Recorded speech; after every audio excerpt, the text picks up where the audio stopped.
Alright guys, so here's the review of the new 40mm Phoibos Leviathan PY050B. So no, you're not going crazy. I have kind of reviewed this watch before, but that was the older version that I think was 45mm if I remember correctly. So even for guys who like the watches on the larger side, that's still pushing it a bit I think. If you haven't seen that review, I'll leave a link to it up in the top as well if you want to check it out. Getting back to this one though. This actually comes out on the 1st of February, so I'll try and get this video out for around then, or just before probably, so you can check it out. So if you're interested in picking one of the watches up, you know what you're going to get. And if you do want to pick one up, I've got a discount code, so if you use the discount code HWR, you'll get 10% off. And I think that applies to anything on the site, doesn't have to be this one. So take a look, link will be down in the description. As I say, I think you can use it on pretty much any watch on there.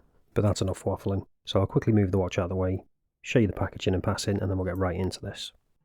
So it comes with the usual Phoibos packaging, which is quite nice, but we'll get that out of the way and get right down to the watch, and here it is. So I've got this really nice blue pastel kind of colour. This is one of the newer colours, along with I think yellow and a few others. Again, link will be down in the description if you want to check them all out. But before we go into any more detail, let's go over the dimensions first. So obviously you know it's 40mm diameter, then we've got 12.8mm thick, 20mm lug width.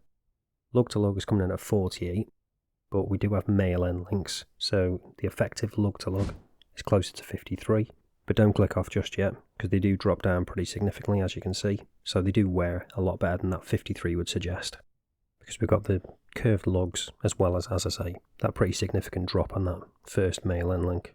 So it will wear closer to like a 50mm, which I'll show you later on. When it comes to the weight on this supplied bracelet, with all the links included, it's coming in at about 174 grams. And then size for my 7-inch wrist, coming out about 160. So, seeing as we're talking about the bracelet, let's take a closer look at that now, go to a bit more detail on it. So it's a screw link bracelet, and when it comes to the clasp, we've got the branding on there, the Phoibos logo. And decent level of micro adjust on the side. It is just a fold over, no pushers or anything, friction based clasp. But it is milled. And then you can see there in the background, we've got that logo on the back of the case as well. So I'm just going to zoom in and take a closer look at that, because I do think it is pretty nice. I know some people aren't keen on this, but I do really like it. I just think it's a pretty cool looking logo. And it's really nicely done on here as well. And we've got the usual kind of specs around the outside, so Phoibos, automatic, 200 meter water resistance, sapphire crystal. And it's also a screw down case back too. We've also got solid end links as you'd expect. Then moving on to the head of the watch, we've got a really interesting design on this. So really angular. And as you can see now, we've got that side profile. Those lugs do drop down nicely. And then that really angular section around the crown with the crown guards. It's just an unusual shape, but I think it works quite well. And you can also see there as well, those male end links. You've probably also noticed as well, that interesting design on the bezel. So the little notches, and then we've also got little blank pieces in between. So that could be an issue when it comes to the actual grip of it, but we'll talk about that in a little bit. But in terms of the looks, I think it looks good anyway. And you can see we've got a perfectly flat crystal there. So now let's take a closer look at the dial. So it's a really legible one, especially with this colour I've got here. So we've got applied indices, just a printed logo, and then in terms of text, we've got automatic, 200 metres, 660 feet. Then we've got that date window at the 3 o'clock, with the border around it matching the border on all of the indices and the hands. Fits in quite nicely. I personally would have preferred it down on the 6. But that's just personal preference, I just like the symmetry of that. When it comes to the hands, we've got really nice proportions on all of them. So the second hand with that red tip on it, right on the edge of that minute track. Minute hand just on the edge of the applied indices, and then the hour hand just about touching the inside edge. So they haven't done anything fancy with it, but I think it works well. Nice and cohesive design, and again, as I said, nice and legible as well, especially with this colour I've got. It's a really nice textured dial as well. It's quite subtle. It's not really like overly in your face. It's only certain angles and certain lighting conditions you'll notice it, but I think it looks good. And then taking a look at the bezel from the top, you can see those little notch sections. So they're quite deep, so hopefully that'll be good for grip. So let's get a zoom out, and then let's check this bezel out, talk about it in a bit more detail. So it's a 120 click ceramic bezel. It's quite a nice action on it. No backplay on it at all, which is good. And even with those bits that are quite smooth, you can still actually grip it surprisingly.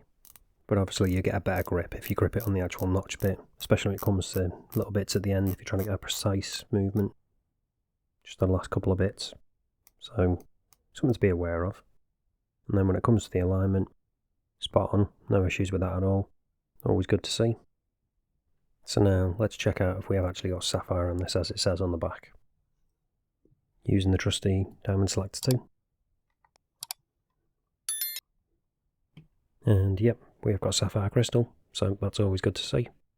So now let's move on to the loom, see if it's as good as a lot of other Phoiboses I've checked out in the past, because they're normally pretty impressive.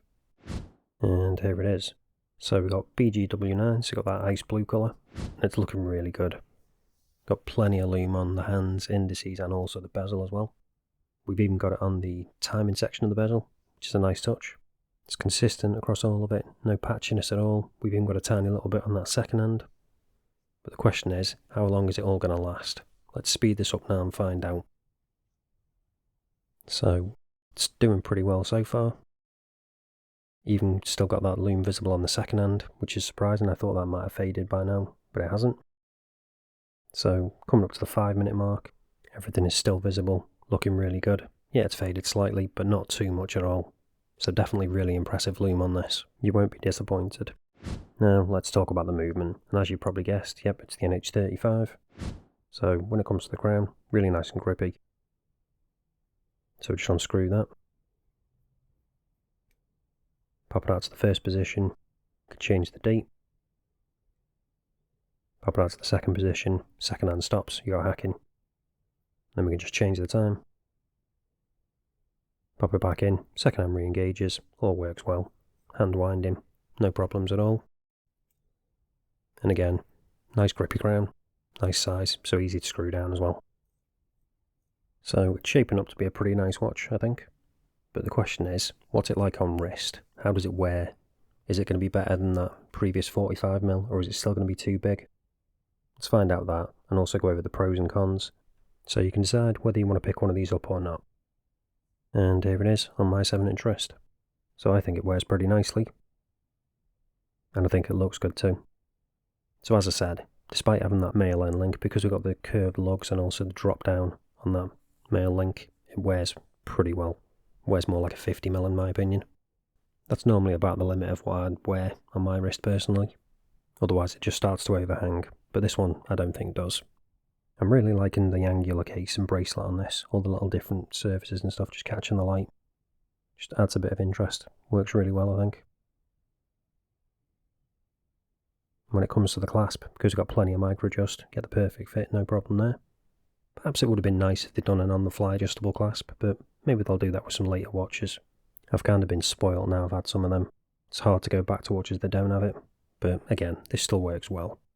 I'm kind of struggling to find negatives with this, to be honest. Perhaps the thickness maybe, and if you've got a smaller than 7-inch wrist, that lug to lug might be a touch on the large side, but 7 and above, I think you'd be absolutely fine. I love the subtle texture on the dial, and also this colour as well, something a bit different. It's really legible, as I say, and then the loom is really good as well. If I've got an issue, perhaps the bezel, just make it so it's fully notched, don't have those little blank sections that are smooth, but as I've shown, it still works fairly well even if you do grab those bits, so that's not really that big a deal. But as I say, that's pretty much it. Otherwise, I think it's a cracking watch, and I think it's probably going to be a really good deal as well, so make sure you check out the link in the description, use that discount code HWR to get 10% off when this releases on the 1st of February, as I've got a feeling they're probably going to sell out pretty quickly, especially with the newer colours. And also because I know a lot of people were interested in the previous one I reviewed, but they just found it far too big. They would have definitely jumped on it if it had been smaller, so good that Phoibos listened and they've brought out this smaller version. But anyway, that's it for this one guys, thanks for watching, and I'll see you in the next one.